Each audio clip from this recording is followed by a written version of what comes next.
할렐루야, 반갑습니다. 2021년 10월 18일 월요일입니다. 이 한 주간도 또 주의 은혜 가득한 승리의 한 주간 되시기 바랍니다. 함께할 찬송은 524장입니다.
하나님의 말씀은 열왕기하 2장 23절부터 25절입니다. 엘리사가 거기서 베델로 올라가더니 그가 길에서 올라갈 때에 작은 아이들이 성읍에서 나와 그를 조롱하여 이르되 대머리여 올라가라 대머리여 올라가라 하는지라. 엘리사가 뒤로 돌이켜 그들을 보고 여호와의 이름으로 저주하매 곧 수풀에서 암곰 둘이 나와서 아이들 중에 42명을 찢었더라. 엘리사가 거기서부터 갈멜산으로 가고 거기서 사마리아로 돌아왔더라. 아멘. 오늘 말씀 제목은 존중입니다. 존중. 사무엘하 16장 말씀을 보면 다윗이 압살롬의 반란을 피해서 왕궁에서 피해 도망가는 장면이 나오잖아요. 그 유명한 장면에서 참 다윗 임금이 얼마나 힘들었겠습니까? 그런데 그 길에 시므이라는 자가 나타나서 온갖 욕설과 저주를 퍼부으며 이 다윗의 가는 이 길을 더 힘겹게 만듭니다. 그때 다윗이 뭐라고 했습니까? 단칼에 베어버리라가 아니라 하나님께서 혹시 시키신 것인 줄 모른다. 그리고 용서해줘요. 근데 후에 다윗이 다시 왕궁으로 복귀를 하잖아요. 이 복귀할 때 시므이가 어떻게 합니까? 다윗 임금 앞에 나와서 100배 사죄해요. 100배 사죄해요. 자기가 잘못한 것을 뉘우치는 거죠. 여러분, 욕을 한다는 것은 그 상대방의 인격을 모욕하고 짓밟는 행위 아닙니까? 그래서 10계명에서도 보면 세 번째 계명인 출애굽기 20장 7절 보면 내 하나님 여호와의 이름을 망령되게 부르지 말라. 하나님의 이름 함부로 모욕하지 말라는 거예요. 누구나 욕을 먹으면 좋아할 사람 아무도 없습니다. 엘리사 선지자를 한번 보세요. 지금 스승의 영감을 갑절로 받은 상태 아닙니까? 근데 어떤 일이 벌어집니까? 오늘 23절 보면 엘리사가 거기서 베델로 올라가더니 그가 길에서 올라갈 때에 작은 아이들이 성읍에서 나와 그를 조롱하여 이르되 대머리여 올라가라 대머리여 올라가라 하는지라. 여리고에서 베델로 가는데 길에서 작은 아이들이 나와서 엘리사를 조롱하는 거예요. 대머리라고요. 그리고 올라가라는 거예요. 올라가라는 말은 죽으라는 말이에요. 없어지라는, 사라지라.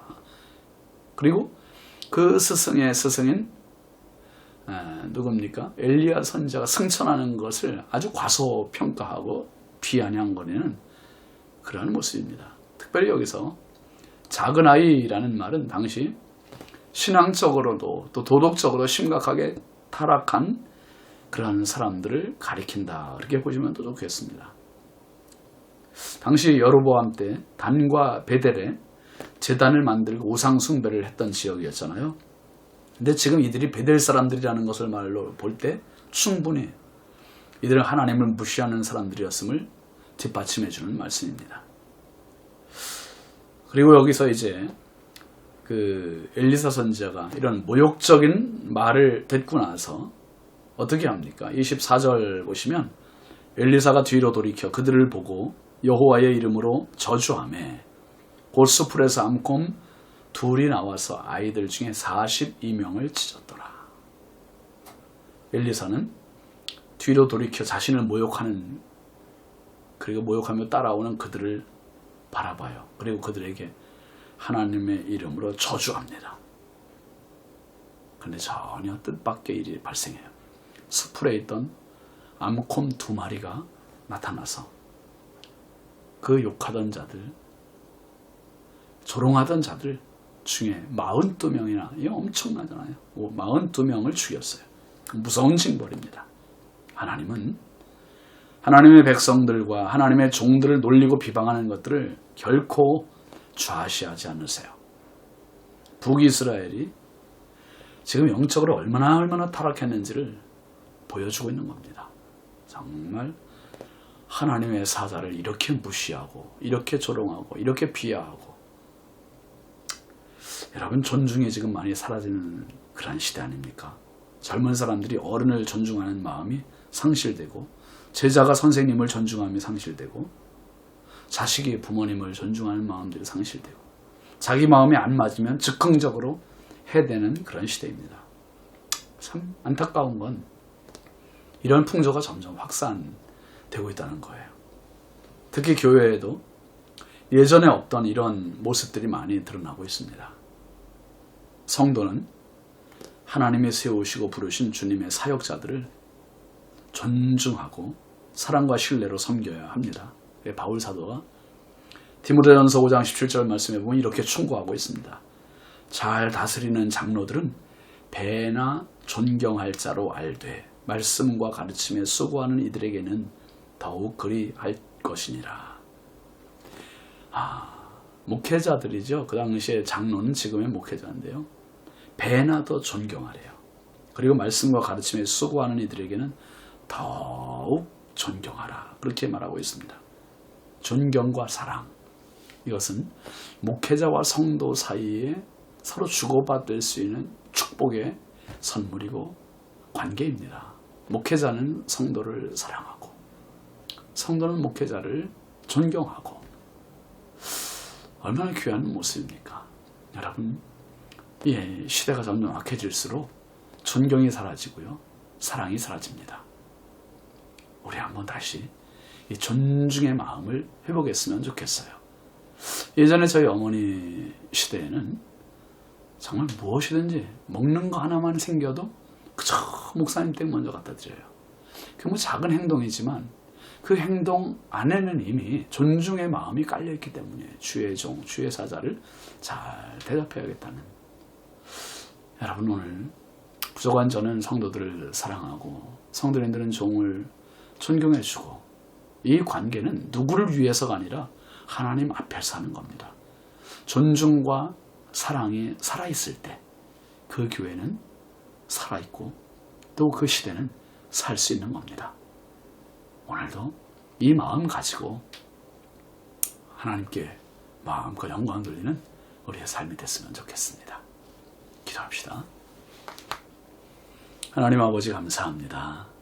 엘리사 선지자를 무시하고 비난했던, 조롱했던 사람들이 42명이나 희생이 되었습니다. 하나님, 말조심하게 하여 주시고 우리 안에 남을 업신여기거나 무시하지 않고 존중하는 마음, 사랑하는 마음으로 채워 주옵소서. 특별히 교회 안에서 목회자와 성도와의 관계가 이런 존중과 사랑에 같이 맞물리는 관계가 되게 해주시고, 아버지 하나님 시대 풍조가 점점점 존경이 사라지는 이러한 때 하나님 교회가 이런 존경을 살리게 하시고 사랑을 살리게 하옵소서. 이 한 주간도 우리가 만나는 사람들을 사랑하게 하시고 존중하게 하셔서 하나님의 기쁨이 되는 한 주간 되게 하옵소서. 예수님의 이름으로 축복하고 기도합니다. 아멘. 한 주간 또 믿음으로 승리하시기 바랍니다. 감사합니다.